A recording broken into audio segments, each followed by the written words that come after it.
Can you hear me? Okay. Yes.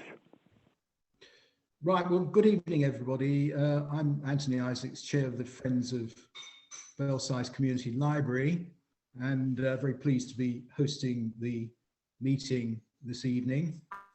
This is one of the regular meetings that we're carrying out on Zoom now for the last year or so, rather than our usual meetings which have been held previously in the Belsize Community Library. As you may know, the library is actually run by the Winch, which is a local charity for disadvantaged children. The Friends of the Library are separate from the management of the library, but exist to bad connection tonight. Support it and popularize it.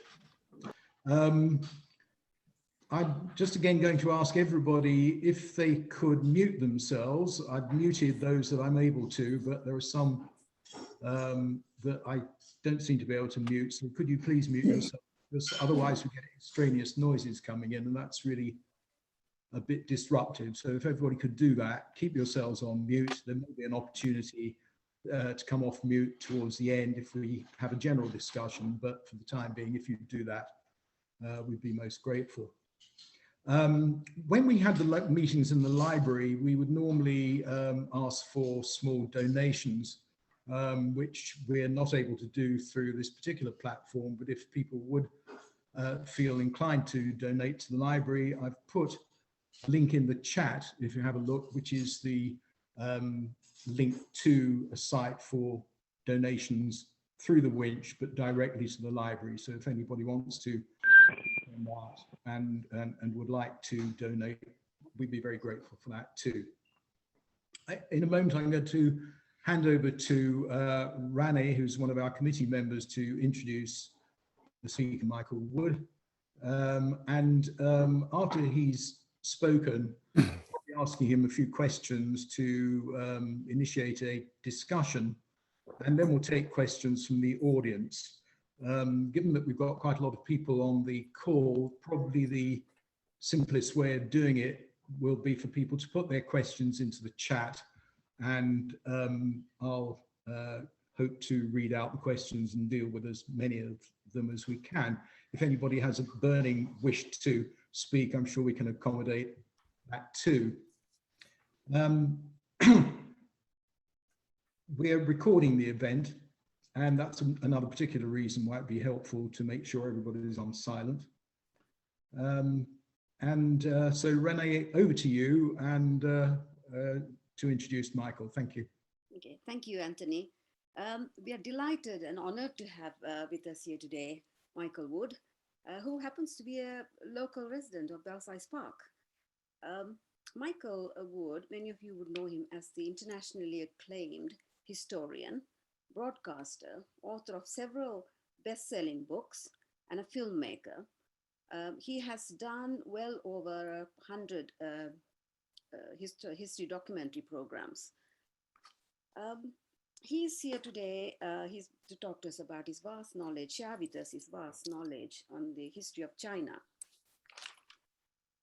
His latest book, The Story of China, is very timely indeed, because as China is sort of poised to become the superpower, it'll help us to understand this enigmatic country.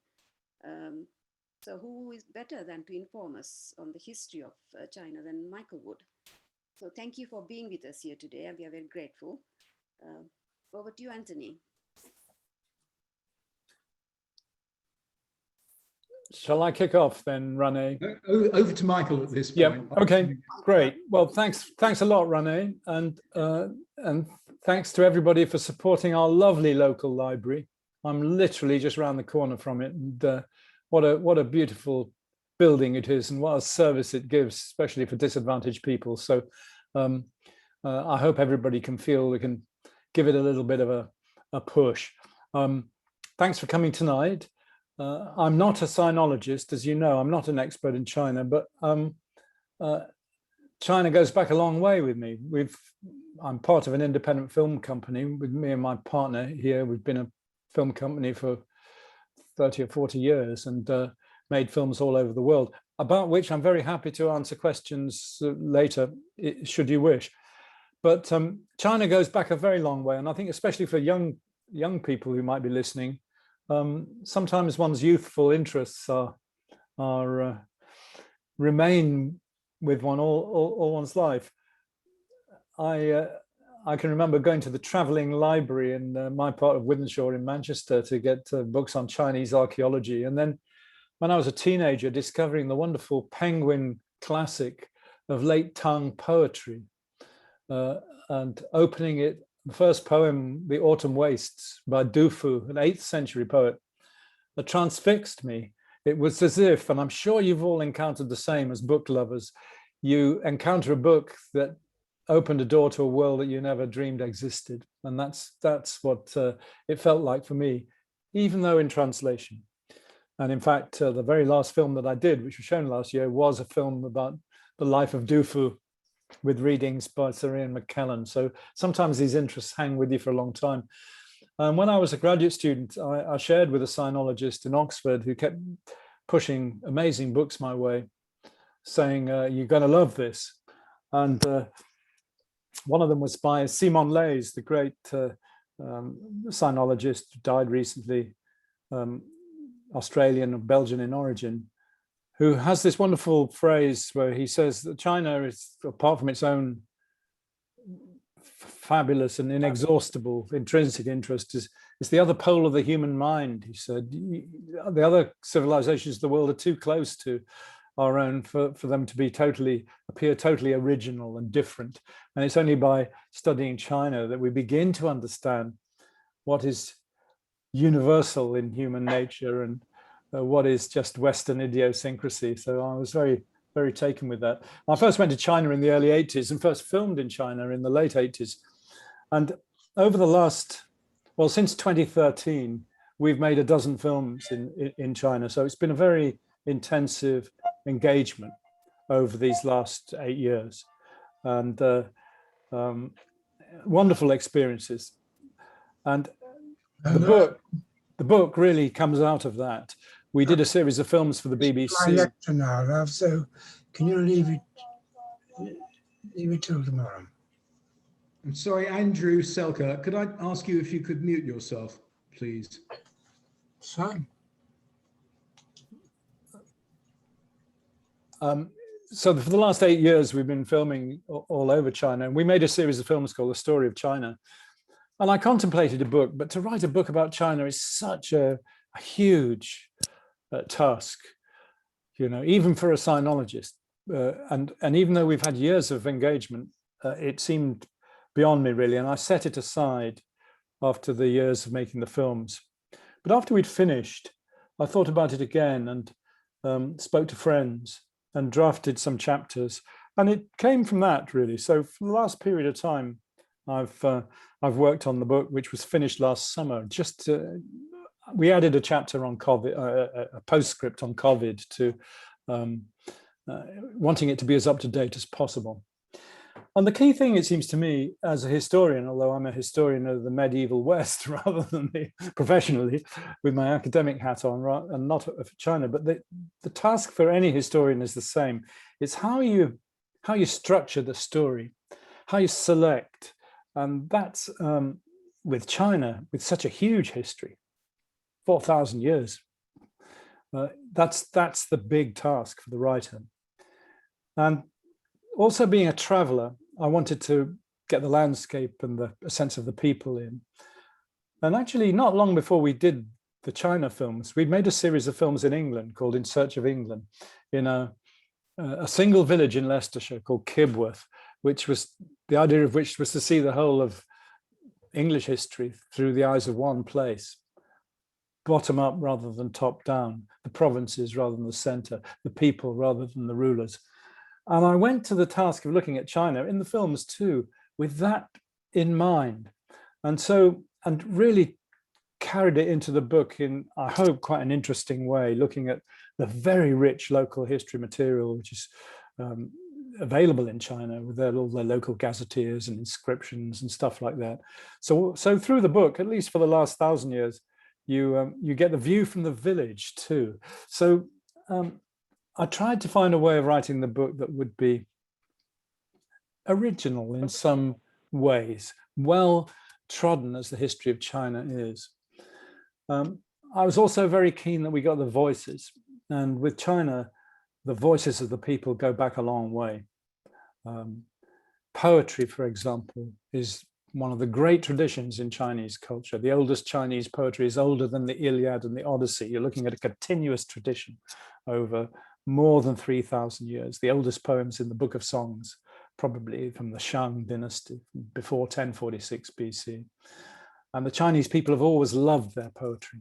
For them, the poets are the true historians, and the poets are the writers to whom you can turn in the most difficult of times. When censorship, even as it is now, is getting more and more tight, the poets can be interpreted in ways that everybody understands. And that's a great side of China too. So the writers and the poets are important people in the book. And new discoveries play their part too. Some of them, even since we made the films, published in 2017 and 18, new material on Tiananmen Square, for example, 1989, but equally new material, amazing dossiers of legal texts from the Han Dynasty, the Roman period, from the First Empire, the Hellenistic age, 3rd century BC, even letters from real life members of the Terracotta Army, which are, you could compare with the Vindolanda tablets on Hadrian's Wall with their vignettes of daily life, but they're much more affecting in some ways. Complete letters from ordinary soldiers. You know, you look at the Terracotta Army in Xi'an and it looks faceless and regimented, doesn't it? But here are letters from ordinary soldiers writing back home to mum.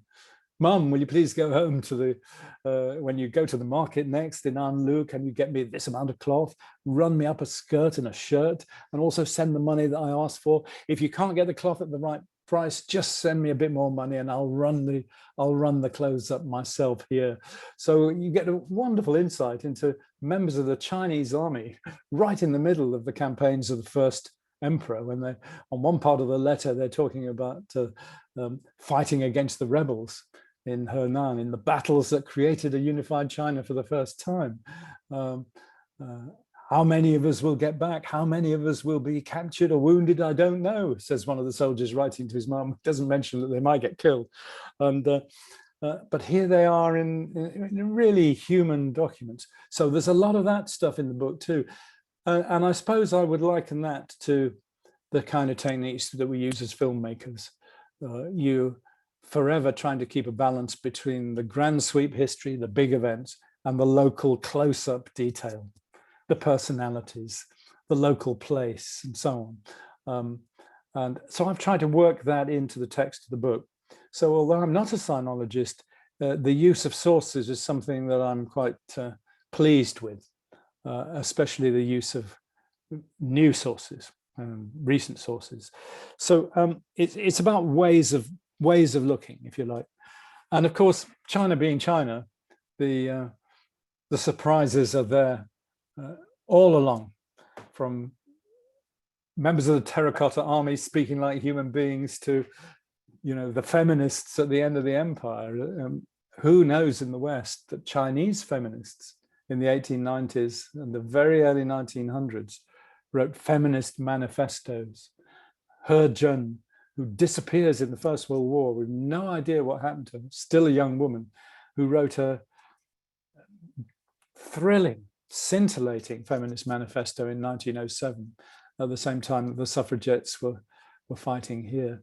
So a lot of surprises, a lot of detail in the latter part, a lot of new sources for Deng Xiaoping's opening up, for instance, 40 years ago. I was lucky in that respect that after we did the story of China, I went back in 2017 to 18 to make some films about what had happened in 1978, 79, 40 years before, what the Chinese called the reform and opening up. How was it that Deng Xiaoping had come back from internal exile? Mao's former henchman who'd then been condemned and exiled by him. How was it that he was able to effect such a change and persuade enough of the leadership of the Communist Party to turn their back on some of the absolute certainties of Mao's view of how the future should go, including the agricultural commune system, you know, the sine qua non of Mao's communism. What actually happened? And I was very lucky over those 3 weeks of doing interviews at that time to talk to a lot of people who were involved at the time, people who are now movers and shakers in China, who were then doing forced labor in the fields or re-education in the fields, the peasants in Shaogang in Anhui, who in November 1978 had taken a secret oath to ditch the system of commune agriculture and strike out at risk of their own lives, swearing a solemn oath if the ringleaders were executed, they would bring up their children and so on. And these interviews gave the period of the 1970s real eyewitness flavor in the book, and indeed also the 1960s, because of course the people who'd lived in these villages in the 1970s and gone through these dramatic changes had been there during the Great Famine in the 1960s, when half of their village in the one that we were filming in had died during the Great Famine. So these remarkable eyewitness accounts I was able to actually put into the book as well. And with a few leaked documents, maybe even give a few fresh insights into Xi Jinping too. That said, the main weight of the book, of course, looks at the earlier dynasties. And I've said in the book that Chinese history is almost incomparable in its drama and humanity and its creativity. And I've tried to bring that out in the book. You know, what makes these great dynasties like the Tang dynasty so extraordinary? Who were the great characters? You know, what about the Song? Why was it that China was on the verge of modernity in the 12th, 13th century, but then went backwards? What about the great Chinese voyages of sea voyages in the Indian Ocean in the 15th century? What about the Manchu Empire, which became China's biggest empire, really, ruling Mongolia and Tibet, and the beginnings of a civil society that arose then, that of course now you're not allowed to use that term. So many different ideas. Looking at today, of course, the other big question is which way is it heading?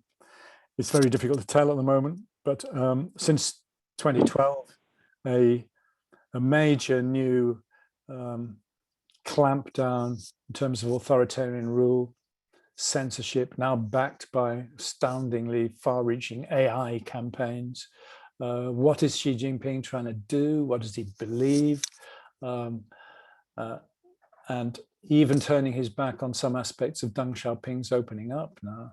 You know, one of the things that Deng Xiaoping said in 1979 was that China had to achieve a workable system of law, that progress would not be possible without a working legal system, where under Mao, no such thing existed. The law had not existed. It was simply what he or the Communist Party said. And Xi Jinping, although progress was made in that, Xi Jinping has kind of gone back on that since 2013. So we're poised in a really fascinating moment. I've tried to convey a little bit of that in the last chapter. So the book is a grand sweep. It has some of the brand new evidence for the origins of the Bronze Age states in China, the Xia and the Shang. It has new evidence on the First Empire, some wonderful people's stories of the Tang dynasty and the Song. A lot of great portraits of women, I hope, especially women writers. Big feature of Li Jingzhao, the great poet, and many other lesser well-known women writers in the Ming and under the Yuan. So I hope it's, you know, an entertaining, exciting and colorful picture, but based on the very latest research. And like the rest of us, desperate to see where the next chapter is going to lead.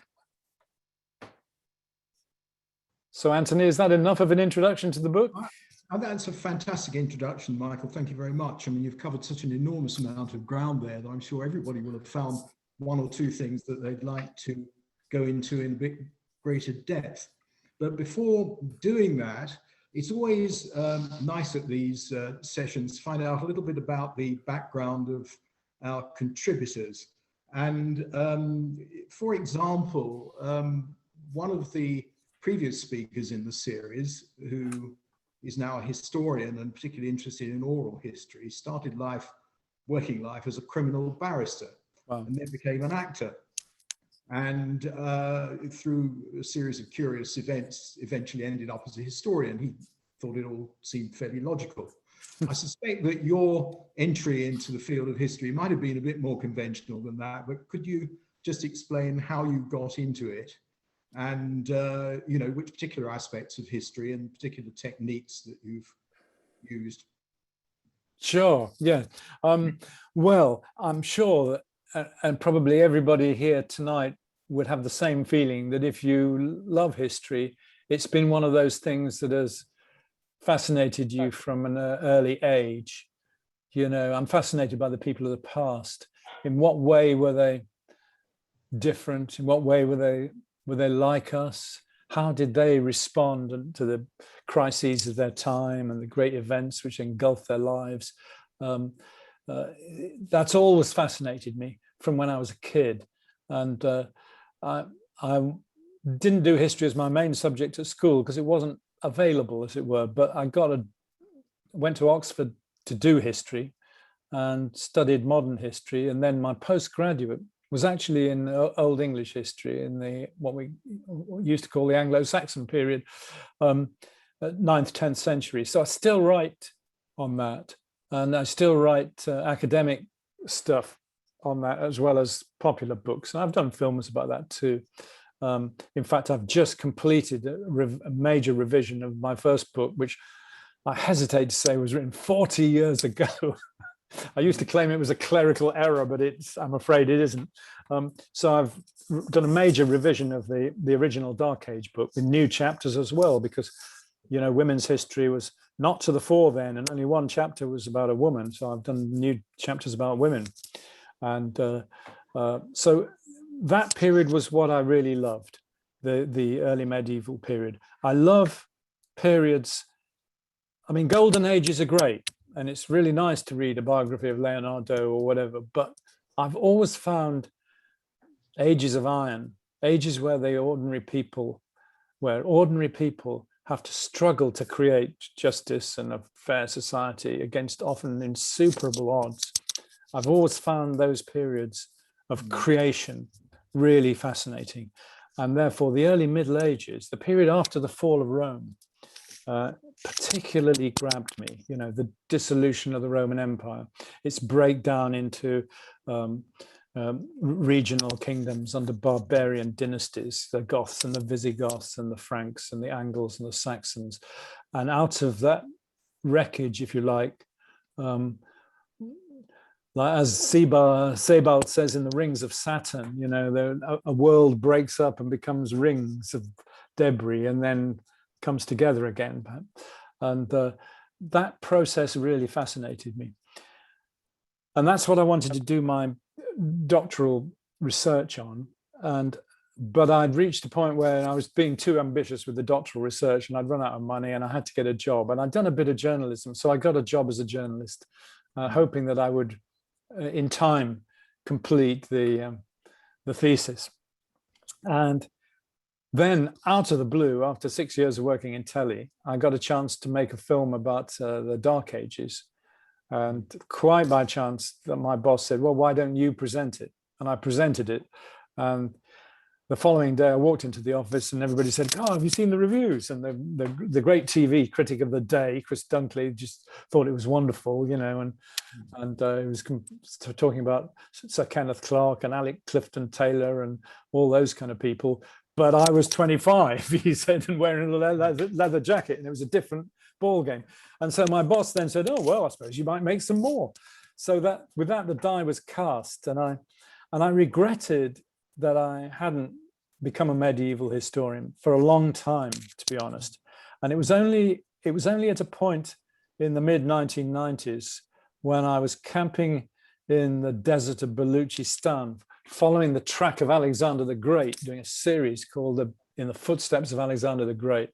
And a comet went over the sky, and I stood out of the tent at night, and I thought, this is great. Gosh, and I realized this is actually my career now. And I'd been in television for quite a long time, but never quite admitted that that was it. And so that's how I got into telly. But all through, in my spare time, I did produce peer-reviewed academic articles on my subject.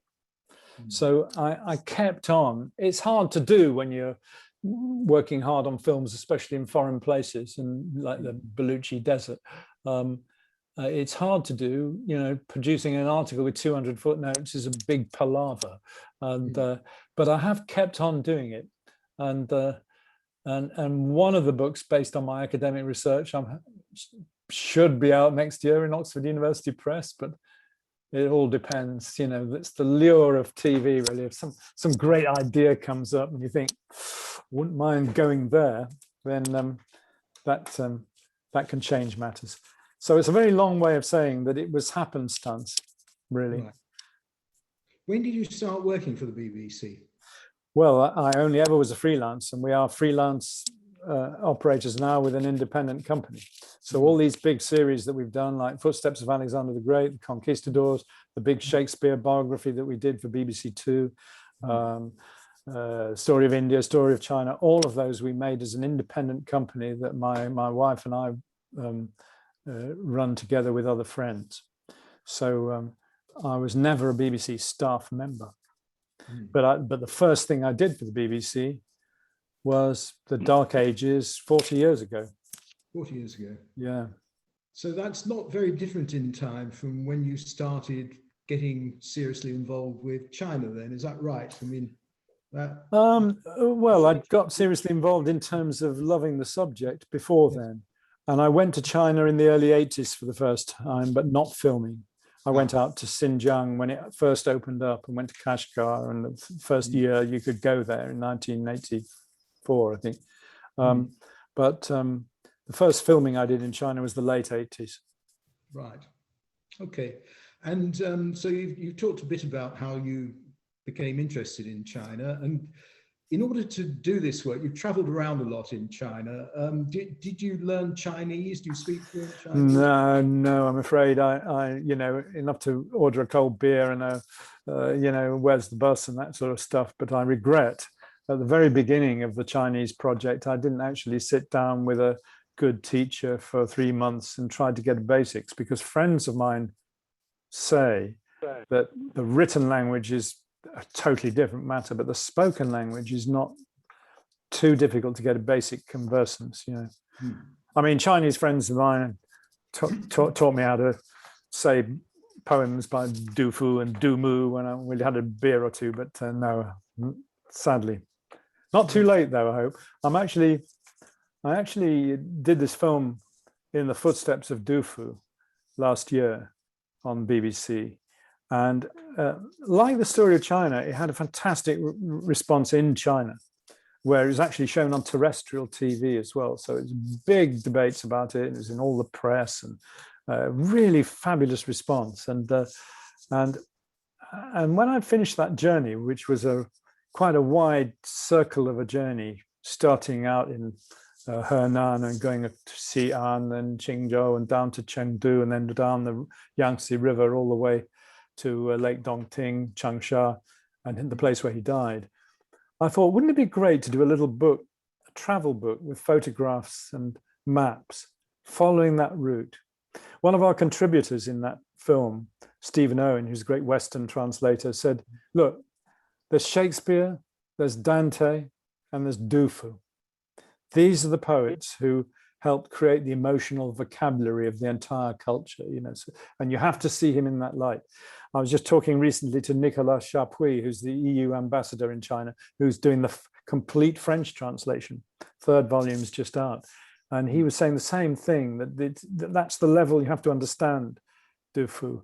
and he is a great poet who can transcend the barrier of translation. And so emboldened by that, I put my diary notes together, whacked a load of photographs in, and sent off a little 20,000 word In the Footsteps of Du Fu. And the idea will be we'll have local maps for the different areas, photographs, some of the nice poems, stories and anecdotes and so on. And Nicola wrote to me from Beijing saying, you know, the really interesting thing about this is there's no such book like that exists even in Chinese. So I think I'm going to do that, even though, as you know, I'm not an expert, although I've lived with Du Fu in translation since I was a teenager, and you know, loved his stuff. So various projects still, although it's a difficult time to be working in China now, and certainly we've felt it wasn't possible to do any co-productions with China. You can't. They've got so tight now on censorship and paranoia about what you say that even on a relatively uncontroversial film, they can be like that, hands down on you. And so we've, at present, we don't see any possibility of taking Chinese co-production money in anything. You can't give editorial control away when it's like this, you know. So I've loved filming in China. I've always loved going to China. But just at the moment, it's unlikely that we'll do any more. I'd written a treatment, you may be interested to know, for a film on the British Embassy to China in 1793 of George Macartney. He was Lord Macartney. He was the guy who came up with the phrase, the empire on which the sun never sets. And he'd had a wide-ranging diplomatic career and military career in the Caribbean, in Russia, in South India especially. He built Fort St. George in Chennai. There's a lot of wonderful diary material from that expedition, wonderful sketchbooks, paintings, documentation, new evidence on the Chinese translators who the British employed. We did some research on the presents that were given by Qianlong, the emperor, to the British, which were sold off at auction, a lot of them in 1819, but still exist in some places and in country houses, along with some of the presents which stayed in the royal family and are now in Windsor and Frogmore. So we'd got what we thought was a really fantastic film, or a trilogy of films, about this first contact between the British and the Chinese, what the British had hoped to get out of it, what they didn't get out, and how this led inexorably to the Opium War and eventually to the, you know, the Brits getting Hong Kong and so on. And I think it would be a really, really great film, or films, but it depended on co-production money. And the moment we talked to CCTV about it in China, all sorts of little issues kind of came up, you know, unequal treaties, Hong Kong, is it too biased towards the British? Is it this or is it that? And we started to think, oh, there's going to be a problem about making this. So in any case, we felt for now co-production's off. So those are just, it gives you a little idea of what the hazards of being an independent filmmaker and what you have to do. But the Chinese audience response has been really great. I mean, the story of China was seen very widely online, even though it didn't go out on terrestrial. The government came in pretty quickly to remove the very end of the last episode with Tiananmen Square and all that stuff. But it got a really great response. I mean, bizarrely, we even had President Xi Jinping talking about the series at a big television conference, telling the Chinese filmmakers that they, you know, we need to tell the story of China better, and look what these British people did, you know. So we're in that funny position where our film's very popular in China and people loved the Du Fu film. We got our promo for the films we did about the reform and opening up on the Tencent website got 100 million hits in 24 hours. But we're kind of hamstrung now and we're basically looking elsewhere. When you've been working in China, to what extent do you take your own crew along with you, or do you have a Chinese or part Chinese crew? And what about the interpreters? Yeah, it's interesting. We started off with the British crews, and working with a sound recordist and a cameraman who we worked with a lot. And when the cameraman couldn't do the next one, another cameraman who we love. But then after a bit, we happened to do something with a Chinese crew. We loved them. They were so great, so professional, so quick, and such fun that ever after we started using Chinese crew to finish the story of China, and then to do the 5 films for the reform and opening up, and then to do the Du Fu film. And of course, it's brilliant traveling together as a crew, you know, and you learn a lot. We went to in the story of China, we went to the last town in China, which still has a Maoist government. It's slightly an embarrassment to the Chinese government, but it's still there. And it still has, you know, communal factory work and the social, you know, all the handouts and everything else that the old communist system had, run by this maverick mayor who claims he still believes in it all. And they still sing "The East is Red" outside the factory every day. And you go into the main square and they've got huge painted on stone billboards of not only, well, Marx, Engels, and Stalin. Can you believe it? With a great statue of Mao in the middle of the square. And our Chinese crew was so funny about it. The cameraman, we sat there in the one dismal public restaurant, and the cameraman said, "I hate this place. I never ever want to see it again." But yeah, no, they're a really great crew. Actually, they're tremendous, and we had a lot of fun doing the Du Fu film as well. What about interpreters? Are they all provided for you? Are they official interpreters, or can you take your own? No, you can take your own. And actually, David, the cameraman, speaks such good English, you don't need that. When we did the story of China, they do send an official, you know, fixer cum stooge to supervise you, to see what you're doing. And you have to tell them what you're doing. I mean, they don't supervise what you say unless you're in Tiananmen Square, in which case they want to know what text the piece to camera will be in. Otherwise, they're relaxed about it. But after about 3 shoots on the story of China, you know, we'd been doing Tang Dynasty and Song. Our Chinese supervisor who was terribly nice, said, "Oh, look, we trust you guys. You know, I'll you just go and do it." And actually, we got to the point where we got little scenes, events that we couldn't cover. And we would just phone up the Chinese crew and say, "Can you shoot this for us and send us the rushes?" You know, so there was a remarkable amount of freedom on the story of China, which I think shows in the series, which is, you know, got some great scenes and some great people scenes as well. The Chinese people come over really well in it as participants in the story. You know, quite a lot of people, Chinese people online, who saw it, commented on how, you know, they've shown us what we're really like, that we're fun, said one of the Chinese people online watching the story of China. So and actually, you were mentioning oral traditions. One of the things that I've done in other films is actually use oral storytelling. And we actually went to one of the storytelling houses in Yangzhou, which had been one of the great storytelling places from the Qing dynasty, and had a couple of dozen storytelling houses up till 1949. And about 4 or 5 still survived during the Maoist period and the Cultural Revolution. The storytellers had to tell educative stories about how great communism was and heroic deeds from the Long March and all that sort of stuff. But they've gone back now to some of the old stories, and they do, you know, the great storytelling evenings where you get your bowl of noodles and there's a little stage, and the storyteller for the evening wears storytelling jacket and delivers something from the romance of the 3 kingdoms, or kind of Wu Song and the tiger, and it's all done with fabulous performance.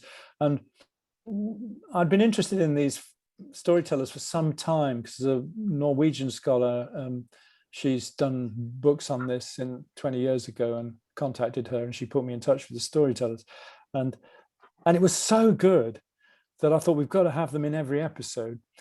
And in the back of her book was the repertoire of the storytellers before 1949 and the kind of stories that they told. And they do things like, you know, the fall of the Han, or the Taiping, the worst war of the 19th century. And they do that, the story of the Taiping. And so we phoned like the storyteller up and said, we loved what you did. Can you do? These are the things that you guys used to do, but you're too young to know. But can you do as, you know, the death of Hong in the Taiping? Can you do as Liu Bang and the fall of the Han and so on? And so he said, yeah, I'll rustle up some more storytellers. And he got, there was an eminent woman storyteller as well among them. And so our Chinese cameraman went back and filmed a few of these wonderful moments. And of course, they give great energy to it, you know, because you're traveling along by road, and when there's no, you're not using dramatic reconstructions. You're not having people play the emperor, but what you're doing is you're traveling through the rain in the flat lands towards the Huai River, where the great mutiny broke out against the Qing dynasty, and suddenly the storyteller intrudes. You know, they stopped on the road, Liu Bang, blah blah blah. You know, so it was a really great device, and the Chinese audience loved that as well. Right. But that's the way you think when you're making films. You know, films are very simple, really. You've got pictures, you've got sounds, you've got words, and you've got music. That's all it is. And how you put those things together is whether the film works well, you know. And the more you can create contrast and drama, then the better. If you're not using actors, which I've never done. It's interesting, isn't it, that your book is called The Story of China, or the series was called The Story of China, rather than The History of China. Yeah. If there's a significance there. You told me before the meeting started that you're the president of the Society for Anglo-Chinese Understanding. I recall being at a meeting of the society back in the 1960s when Joseph Needham, who great Cambridge embryologist originally and then sinologist, was in the process of writing a monumental work, which I think was called the Science and Civilization. In China. And I think at that stage, or maybe by the time he died, which was in 1995, I think he was on volume 16, and I think it's now up to about 27 because the work's been carried on, and that's just enormous. And so the question really is for somebody like you, how do you select out those aspects of the history which you think are going to make a good story, both for the documentary series and the book? I ask everybody else just at this point again, just if they would please mute their machinery. Practically everybody has done so, but from time to time, you will observe that if you haven't muted, you're going to come up on the screen. It's also true for people with iPhones who may not be able to see. So I've got somebody called Jane on the screen at the moment. And Jane, I'd be very grateful if you could mute yourself so that we don't get a blank screen with Jane on it and we can concentrate on Michael, who we're missing. I don't know if you're getting that message. Otherwise, we may have to switch back onto the gallery view. In fact, I'll do that. But there have been a couple of phones which have come up from time to time. So do please turn them off in some way if you can.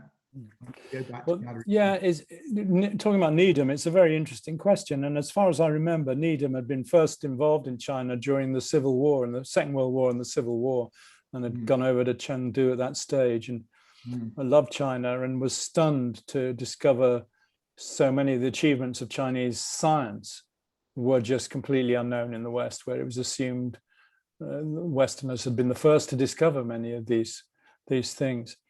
And I think it started in the 1950s, the Science and Civilization.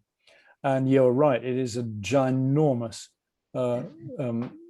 tower of books written by a team. You know, there's a Needham Center in Cambridge, and the team obviously has specialists in, not only they need to be specialists in the Chinese language, but in the different volumes, metallurgy, optics, whatever it is, whatever is the theme of the subdivision of the volume.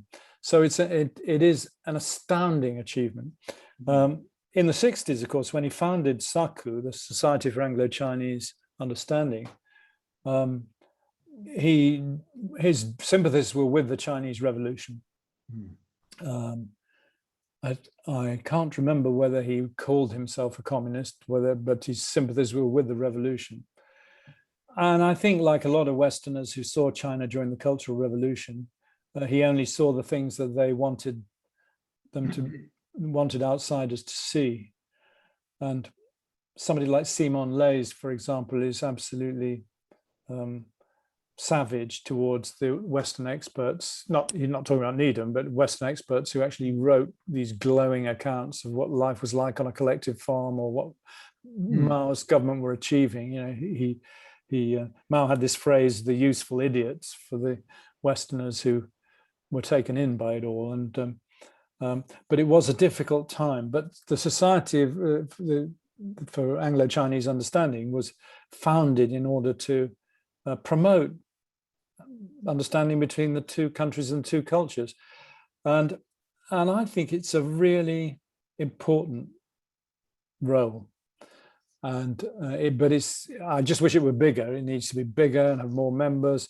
But especially now in these very difficult times when China, and is largely to blame for its own bad press, when you think of what's been terrible things that have been happening in Xinjiang, which undoubtedly are true, the suppressions in Inner Mongolia, the renewed repressions in Tibet, the horrendous border incidents in Ladakh with India, the situation in Hong Kong. It's all very bad news. And therefore all the more need for people to say, we don't want another Cold War, and we don't want the demonizing of Chinese people. I think these things are very, very important and need to be emphasized. Xi Jinping apparently headed a meeting of the Politburo the week before last, was it, when there were admissions that things had gone rather badly in this last year, and that the way China was being perceived in the world was getting increasingly negative, increasingly fast, and that the so-called wolf diplomacy, this very aggressively formulated and expressed diplomacy by his government abroad, was going down very, very badly. But from all that I can see, they're not really changing that. They're just trying to alter people's perceptions. They're trying to fight it rather than actually change what they're doing. So we're in a rocky place, really. But I do think understanding and dialogue are the way forward, or at least one of the ways. Got some questions coming in from the audience. The first one that came up in the chat from Roger, and I'm afraid I can't read the Chinese part of the name, who wants to know, was Mao a monster? And then, of course, there is this interesting phenomenon that Mao was a great poet. And I'd read some of his poems back in the 1960s, and I remember there was one about the point at which they were trying to eliminate flies, I think, from China with a mass fly spotting campaign. And there was some line like "away with all pests," I seem to remember in the poem. But was Mao a monster? And yeah, what do you think of his poems? Well, away with the pests was another of those ludicrous campaigns, which of course had a terrible effect on the environmental chain. Mao was absolute disaster for the environment, real disaster. Mao was a monster is a really great question, and a very interesting book has been produced called "Was Mao a Monster?", which has got which is a response to the Yung Chang's Mao: The Untold Story.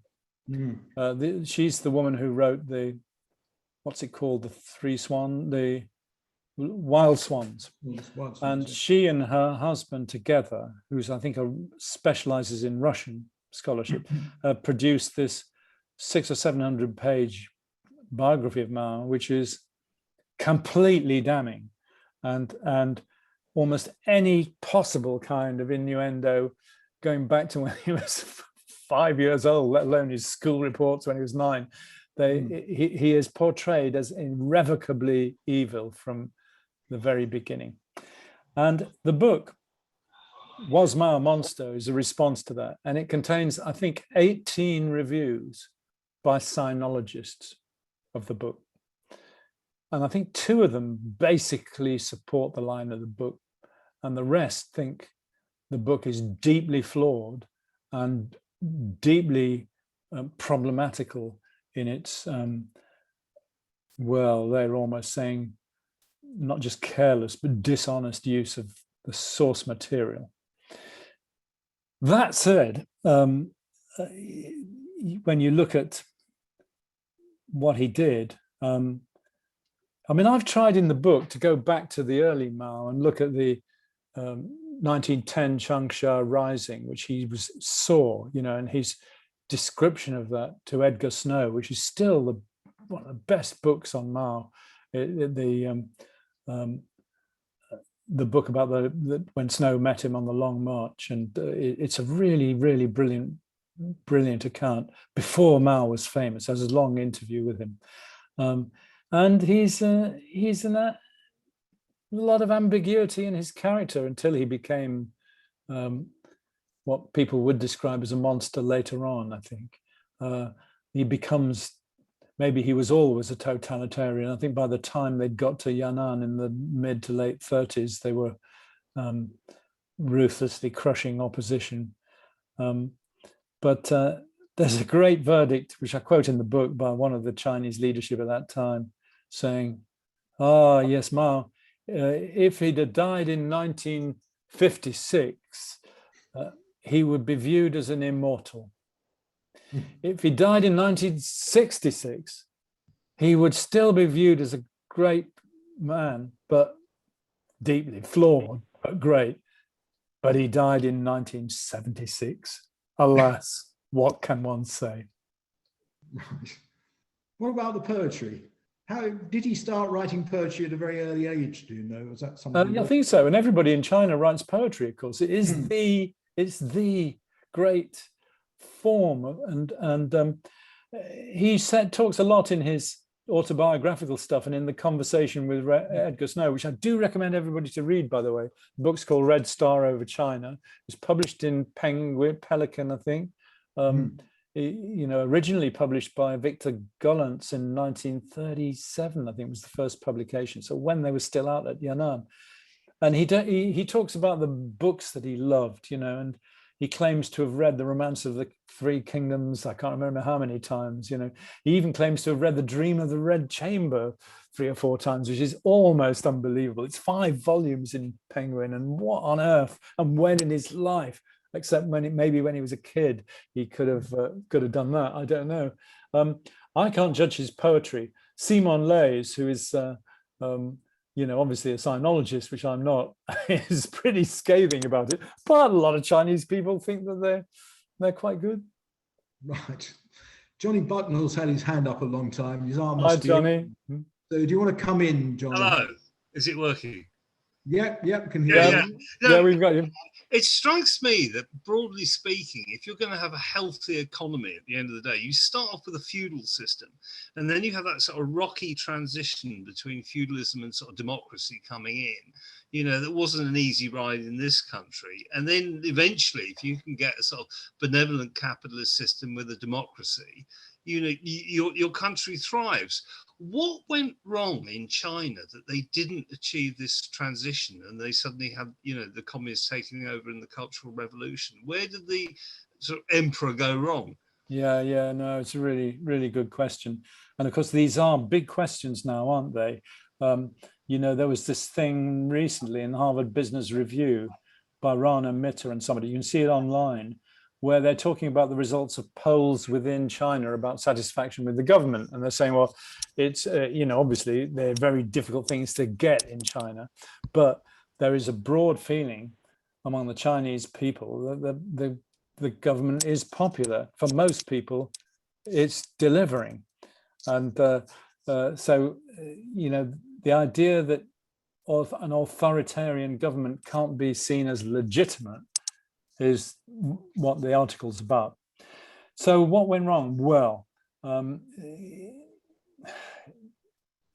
if you look back at the Song dynasty, you'd have said that all the things were in place for China to become the first modern society then.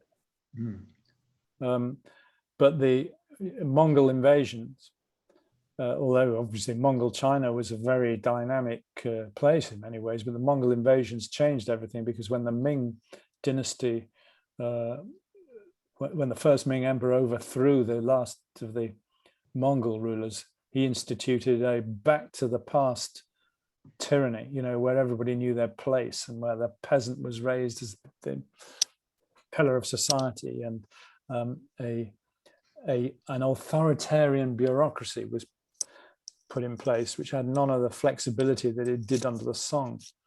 And in a way, after the defeat of the Ming, 1644-5, the Qing dynasty replicates that, the Manchus, but by wanting to be more Chinese almost than the Chinese. They're the ones who initiate these great programs on Chinese culture and the publishing of the great encyclopedias and the great collected tongue poems and that authoritarian bureaucracy, admittedly administered under the Qing by Confucian scholars, many of whom were really great humane administrators. My second chapter in the book on the Qing goes to grassroots level with one of these guys, Chen Hongmu, and so they reached the verge of the modern world as an authoritarian bureaucracy, which was, the economy was expanding, population was expanding. All outside eyewitnesses think that it's doing very well, even into the 19th century. French observer who lived in China and spoke Chinese says that it's, it's still the most effective state on earth, and they look after everybody. I'm not seeing, he said, as I travel, I don't see terrible poverty in the fields. I see the ability to feed the poor. The charitable system is incredibly successful and well organized. By the time you get into the mid-century, after the Opium Wars, with the horrors of the Taiping, you can see that it's breaking down, but probably was breaking down earlier, by 1800. But then the breakdown is accompanied by interference from outside by the imperialist and colonialist powers, who are trying to get their cut of the cake, who are trying to get treaty ports. After the Second Opium War, they get, British and the French get more treaty ports. The Germans get, the Bay of Qingdao. Everybody's got their cut, and the China staggers to being a republic, 1911 to 12, with many problems because of this long period of dissolution. There'd been if you look at the stats, there'd been a peasant rising somewhere in China every year between 1840 and 1911. The problems of being the biggest agricultural society on earth had proved in the end impossible for the state to manage. And that was the core of Mao's version of communism, that unlike Lenin believing on the industrial proletariat as the center of revolution, Mao believed that as China was a predominantly agricultural economy, that the revolution would come from the countryside. And that's what they tried to lay the foundations of in Yan'an after the Long March. So, but at the point that this is happening, there's still so many pressures. Foreign powers who still get their claws into China at the time of the Boxer Rebellion, and they're not dispatched after the Republic. And then in the 1930s, the Japanese invasion. Japanese, first of all, in the north and then on the East Coast. And so at the same moment that you're fighting peasant uprisings, you've got a major communist rising in the Yan'an region more towards the north. You've got Japanese invasion, and then civil war comes out of that. Now, Mao apparently said that were it not for the Japanese invasion, the communists might not have have won in the end, that they achieved the status of a liberation army thanks to their fighting against the Japanese. And there's a really fabulous book, actually, which I do recommend, which is a paperback by Henrietta Harrison called The Man Awakened from Dreams, I think it's called. And it's based on the diary of a farmer who lived from the 1850s to the 1940s. I mean, he's so wonderful that you just wish he'd lived long enough to see what happened with the communists coming in. And he takes you through the events of the Japanese invasion from his standpoint in a little village near Taiwan. And he was a sort of mine manager, small-time farmer. He'd been a bit of a teacher. He remained a Confucian believer in the old order long after it had gone, thought democracy was a bit of a sham, really. The wealthy just buy the votes and so on. But that period of transition is so interesting. Rana Mitter, who's great, has written a book called A Bitter Revolution, which again you can get in paperback, which is the story of what happened between 1911 and the 1930s, and the May the 4th movement in 1919. But they were hamstrung by so many things. When after the Chinese Republic sided with the Allies in the First World War, and of course gave a hell of a lot, tens of thousands of workers on the Western Front as well, to sustain the Allied war effort. At the end of the war, when the German colonies in China were taken from them, they weren't given back to China, they were given to the Japanese. So the Japanese ambassador walked out of the Treaty of Versailles meeting in fury, and there's a huge demonstration in response. So at every stage that leads to the communist takeover, there's the happenstance of history in a really big way, but obviously the Civil War and the Japanese invasion are the catalysts for it. And then the question is the sequence of events after that. Was there a period in the early 1950s when you might have been more, people were more hopeful for the future? Eyewitnesses who lived through it seemed to feel that it was in the latter part of the 50s that the mood changed and the clampdown. Mao started to push more and more for his brand of communism, and of course that leads to the Great Leap Forward and the Great Famine. Do you think China's time's up? Because in order to survive on competitive sort of the world economy, you've got to have a very agile government, an agile economy, lots of power devolved to sort of local entrepreneurs. And China is a huge lumbering machine, totally dominant on government policy. Can it survive once China reflates to sort of Western standards? Yeah, really interesting. And I'm not an economist, and I don't know the answer to that. All I would say is that the Communist Party, probably because it doesn't believe in anything apart from staying in power, is curiously adept at shape-shifting. And I mean, they're now pushing more and more over, you get, for instance, Jack Ma, he's the founder of Alibaba. He's kind of multi-billionaire. These big companies like Tencent and Alibaba, Ant Finance are the equivalent of Amazon and the rest in the West, And he made a speech the year before last, I think, of saying that the Chinese government had to start not exercising such a power over the banks, that to become big, successful multinationals, they needed more freedom, companies like Alibaba. And he was taken out effectively. He was retired from the top of his own company.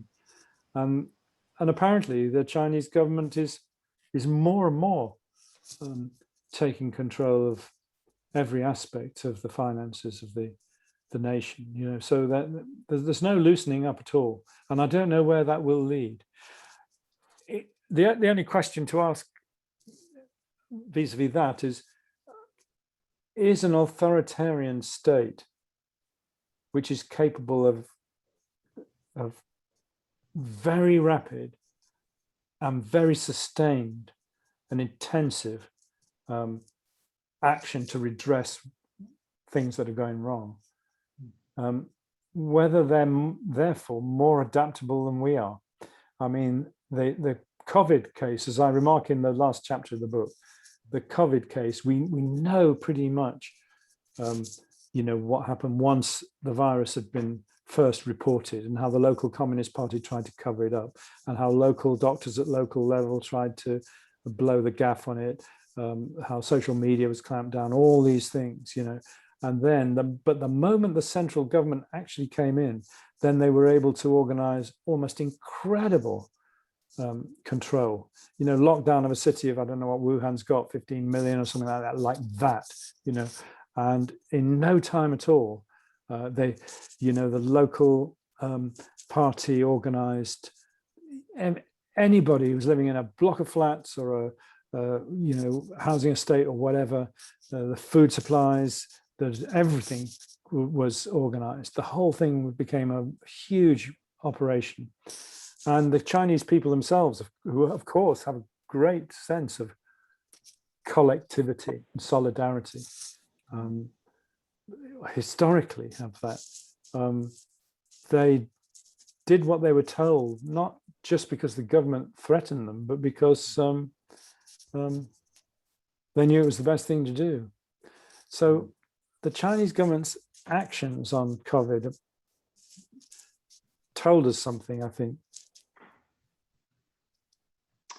Right, thank you. I mean, there's an enormous amount, obviously, we could discuss about the current politics in China and comparison with other countries, and whether in fact the trend towards liberal democracy is inexorable, or whether it isn't the case that authoritarian regimes are becoming sort of more numerous than they were, and their authoritarian tendencies even in so-called democracies, which don't necessarily perform terribly well, like India, for example, in relation to COVID. But I mean, this is almost a topic for a completely separate meeting, I think. So maybe we should just go on with some of the questions. No, absolutely right. I mean, you need to get a speaker for us who can give us the perspective on India, and we'll all definitely sign up for that, Anthony. I think that would be really interesting. I think you've done India as well, haven't you? But well, not done, but you know, I'm really haven't really spent a lot of time in India since the Modi government took over. So I'm dependent on friends to tell me how disastrous the things are going there. And the question of whether the world's greatest democracy is working effectively for the majority of the people is a really big question, isn't it? Really, really big question. And as long as the Chinese government delivers for the people, then the general feeling among experts is that that they will support it. And President Xi is popular, and the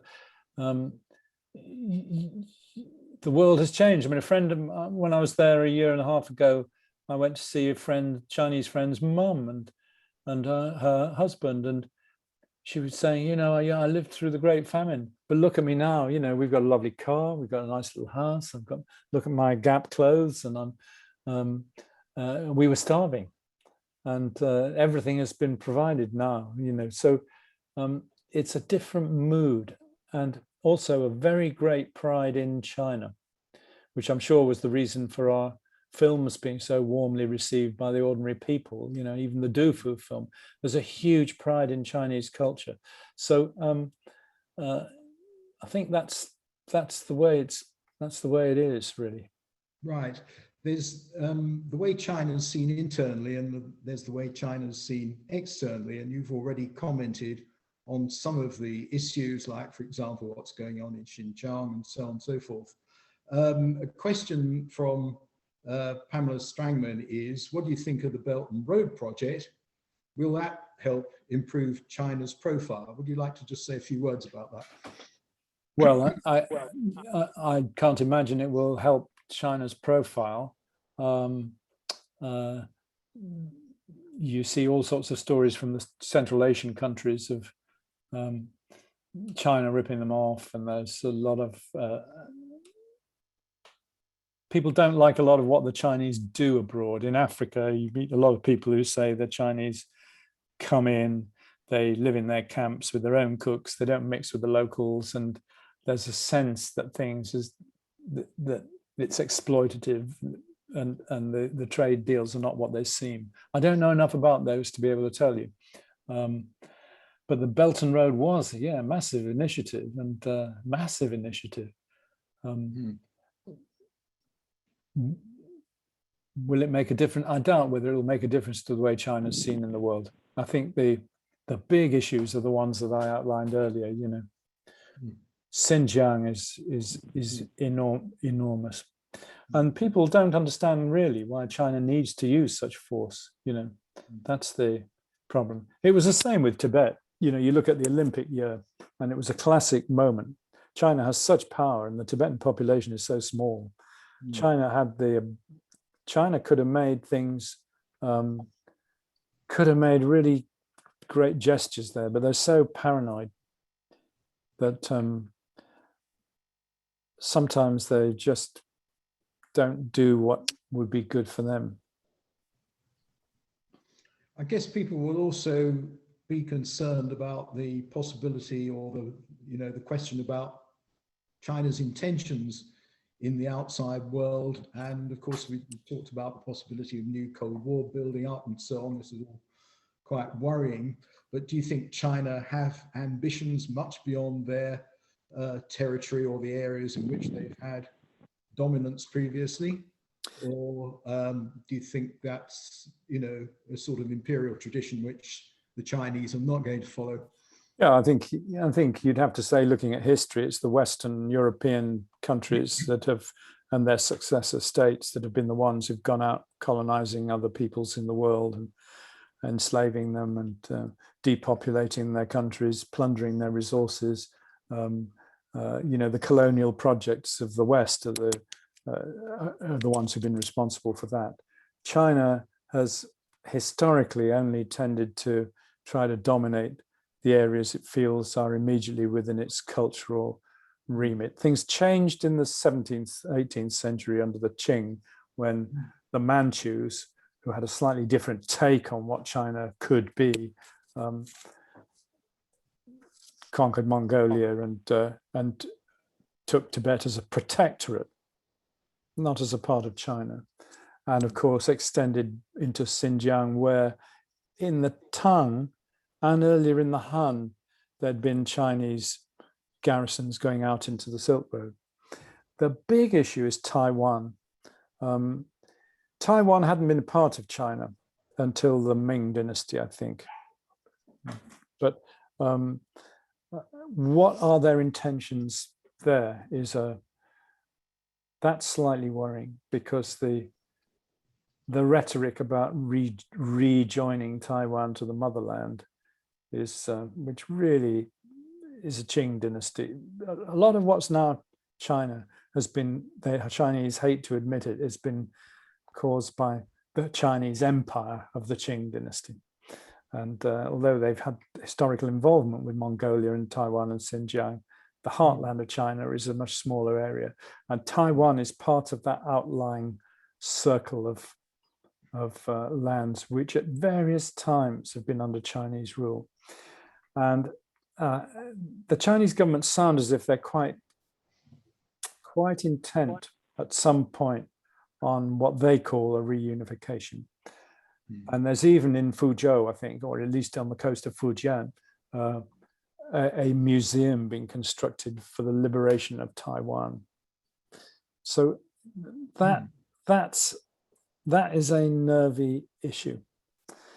Chinese theorists in the 19th century, trying to cope with why China had lost the initiative militarily and strategically with the Western powers, pointed to the lack of attention to the Nanyang, the South China Sea, and as one of the areas which the Chinese government had simply, the Chinese merchants had crossed to the Philippines from many centuries and so on, but the Nanyang.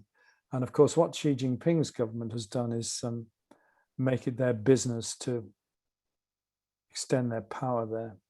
And it was a major strategic error by the Americans not to look at the Spratly Islands and listen to the Chinese rhetoric before they actually started constructing airstrips on those coral reefs, you know.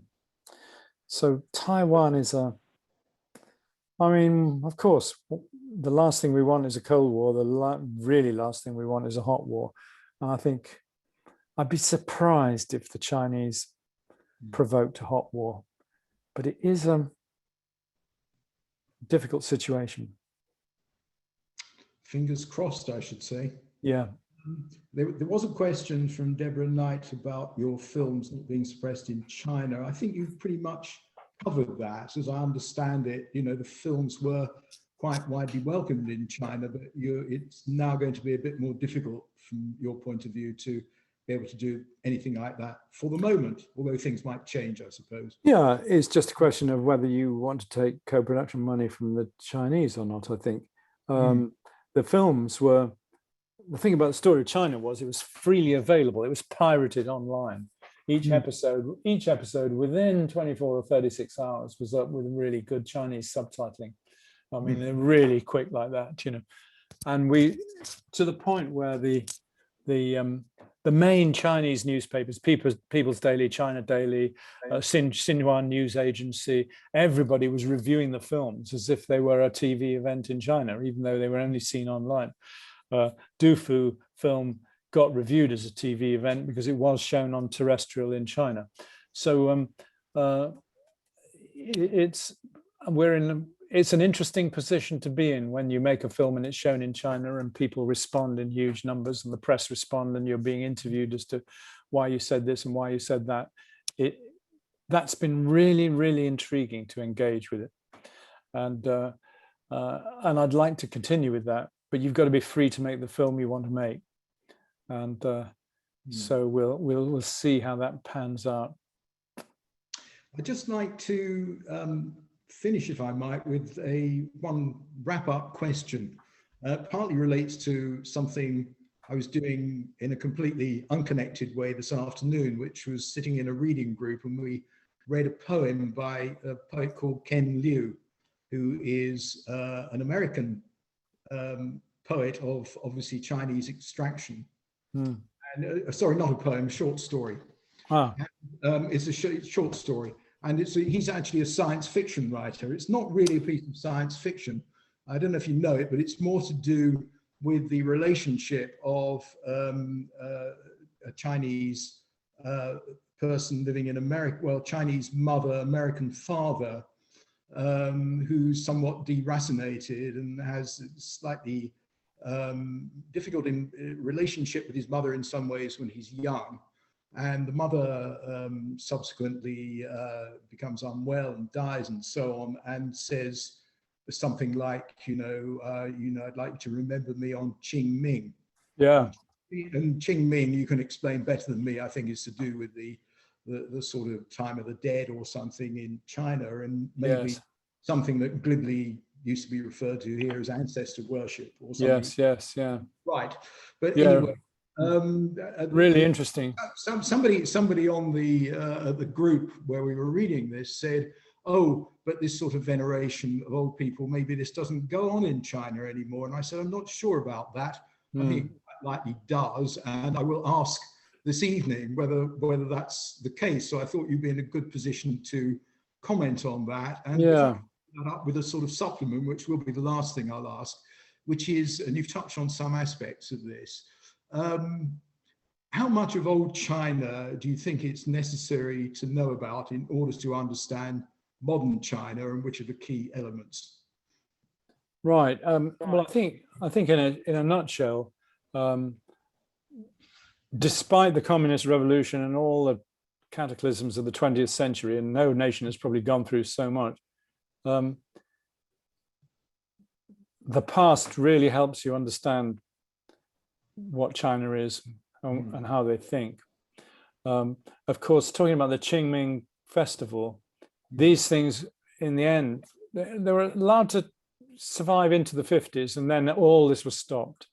And there was a brutal attack on all this kind of thing. And in the Great Famine, they didn't allow mourning for the dead when 36 million people died,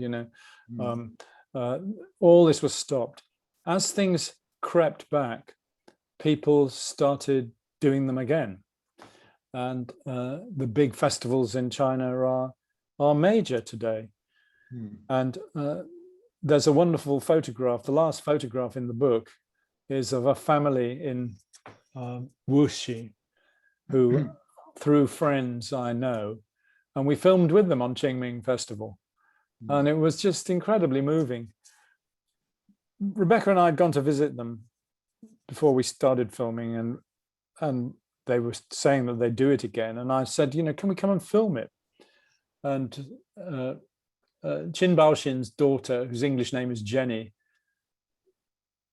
said, you know, yeah, they'll do it. And then with the train station as we left, she said, but if you say you're coming on April the 8th, whatever it is, please, you've got to keep your word. You mustn't let Dad down, because if Dad does anything, he really goes to town on it. You know, so we arrived with a camera crew for the Qingming Festival, and the family had taken over an old hotel in the middle of town with all the old granddads and uncles, and everybody get pissed out of their minds from the dinners and the toasting. And then at dawn on the day of Qingming Festival, we went out onto the mist-shrouded mountain, up the mountain paths to the tomb of the ancestor. 300 or 400 members of the family were there, laying flowers, wearing their red silk wreaths. And the oldest member of the family made the speech to the ancestors, which is telling the ancestors how we're doing and are we living up to your legacy, as it were.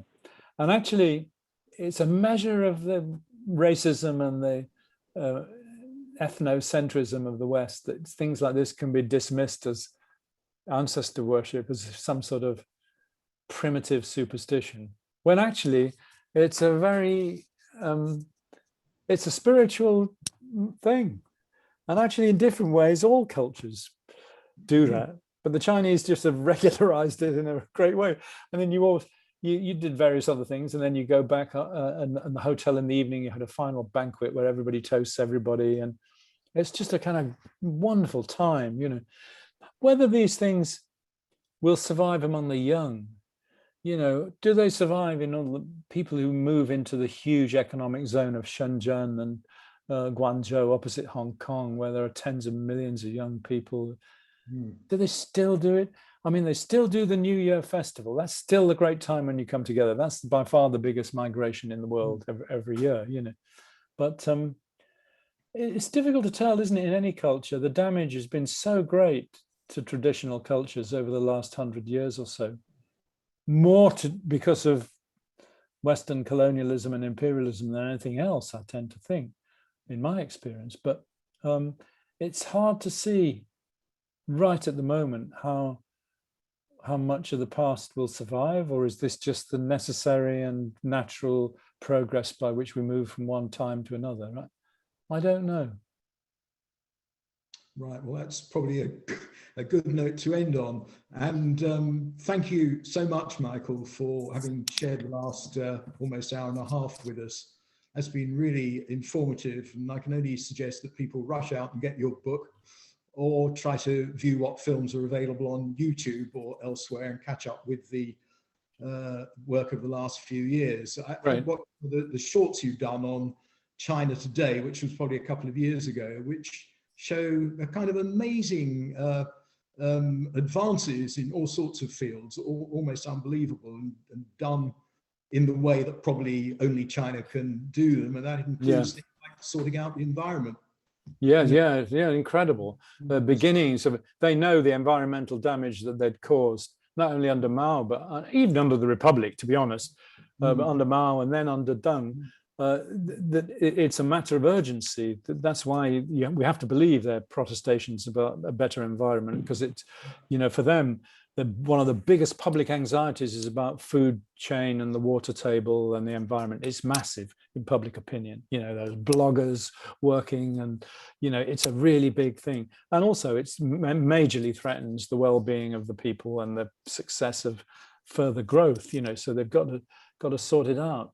And that it was really interesting to make that.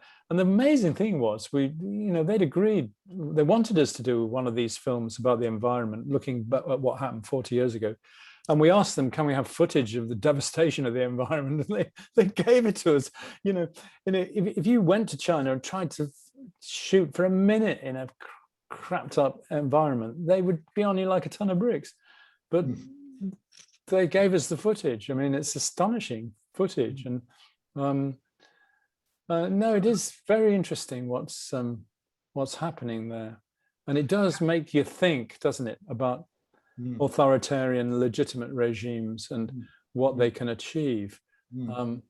I tend to think, and this is the last thing I'll say, and I'm a medievalist, that a workable legal system, that the rule of law is the most crucial thing in any society in the long run, you know. And what the English did, for all their faults, very early on, they separated the legal system from the kings. It's not that the kings didn't forever joust with it, but the idea the law was separate is there 1,000 years ago. And the Chinese never established a separation between the judiciary and the monarchy. And not that they didn't have a legal system, of course, but and they're still wrestling with that. And it's going the other way now. I had asked Michael earlier whether it might be possible when the library opens up again, as we very much hope would be the case next year, he might come along and perhaps talk to us again and show some clips from the films. So if that's still a possibility, that would be something to look forward to. Somebody questioned whether it would be possible to buy your book at a signing session. I don't know what sessions you've got coming up, but we could certainly organize that if we can open up the library for you next year. Yeah, happy to do that. Yeah, or you know, if you live locally, you could always leave the book in Daunt Books, and I'll sign it there or whatever. Right, that's another offer. Thank you so much. Okay. Thank you again. That was great. All the best. Thank you very much. Great. Just to say to everybody before we close, we're having a couple of months off as the Friends. July and August, we don't normally have any events, but our next one in September, which is on the 16th, third Thursday as usual, is going to be given by another Belsize resident, John Sopel. You don't see him in Belsize Park. We don't. I've spotted him there once, and he said he didn't really know where he's going to be on the 16th of September, and that's hardly surprising because the last week or two he's been cropping up all over the place, from Carbis Bay to NATO to Switzerland for the Biden Putin meeting and so on and so forth. So he's a busy guy. But anyway, he'll come along. He's written a couple of books in the last 2 years about the Trump era and then the election. So I thought something along the lines of reporting America from Trump to Biden would be really illuminating. So put that down in your diaries, and we'll hope to see you all then. And with that, I shall say will do. And good night. Good night. Thank you very much. Thank you. I must rush. Thank Bye-bye. you. Thank you. Bye, Rene. Bye, Michael. Thank you for coming.